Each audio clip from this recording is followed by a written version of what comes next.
Every 2 hours to the sand grain they would shell us.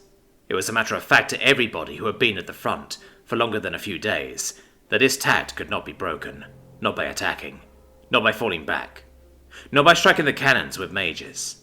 Every 2 hours the faint noise of shells could be heard, and small black dots would start falling from the sky. This would last for 10 to 15 minutes until the barrage subsided, and the guns fell silent again. This tact of war, as the more poetically inclined of us had begun calling it, had been steady for weeks now, only broken up by the frequent shock trooper infiltrations, and the somewhat less frequent gas attacks. I am one of the few who remained of the initial forces. Many of us expected an easy victory. After all, it was our God's-given duty to reclaim what was ours, to lord over lower species. Our initial results matched that statement. It seemed as if we were up against unorganized barbarians, only barely capable of setting up small strongpoints and burning fields, destroying bridges and poisoning wells. What a bunch of fools we were. When we reached that cursed river was when we first met resistance. I remember it plainly, as clear as day, as the main two rows in front of me stepped onto a mine. The thing jumped up to about waist height before exploding into a million pieces of shrapnel. I got lucky. The man in front of me got most of it, though I still have a scar from when one piece grazed my cheek. That was when all hell broke loose. Machine guns, mortars and cannons let loose a stream of hellfire, cutting down entire formations within minutes, turning golems into rubble, and causing several horses to flee in panic. I remember as our High General ordered an attack. When we got closer was when I first saw what would be my view for months to come. Simple earthworks interlocking strong points, and machine gun nests. We took the first line within days and with heavy losses. The counterattack almost drove us out again, and the remaining defender either retreated or threw themselves at us with knives or grenades with pins pulled. It was only a taste of what was to come. As we would later find out, behind that first line there was another minefield, and behind that, the next line was already getting reinforced. The following months were filled with deaths. The High General, hit in the chest by a cannon shell. It punched straight through his enchanted armor. The princess's fiancé, shot down with his dragon by an attacker. Our priestess died in one of the first gas attacks, too proud to wear a gas mask. Many more would join them, and with every death we took, our name added to the growing list of death. The defenses of the enemies only got stronger.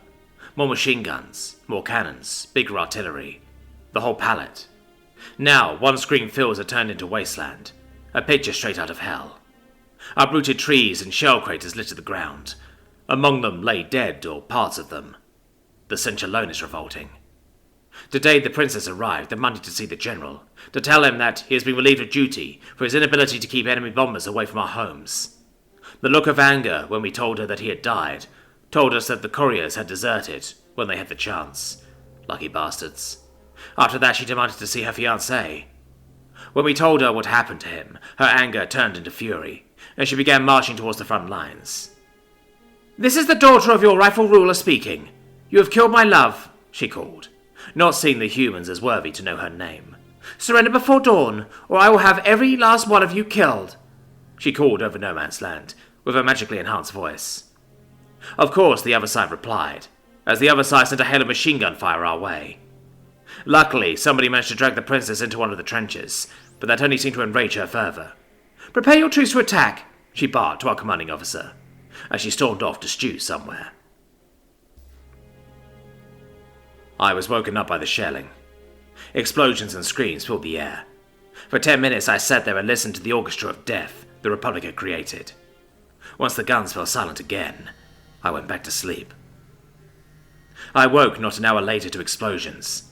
Entire batteries of cannons rained death in our positions, the sound of individual impacts meshing together into one, as the enemy seemed to pour shells on us as fast as they could fire them. For an hour this continued, hundreds of lives drowned in a sea of artillery fire.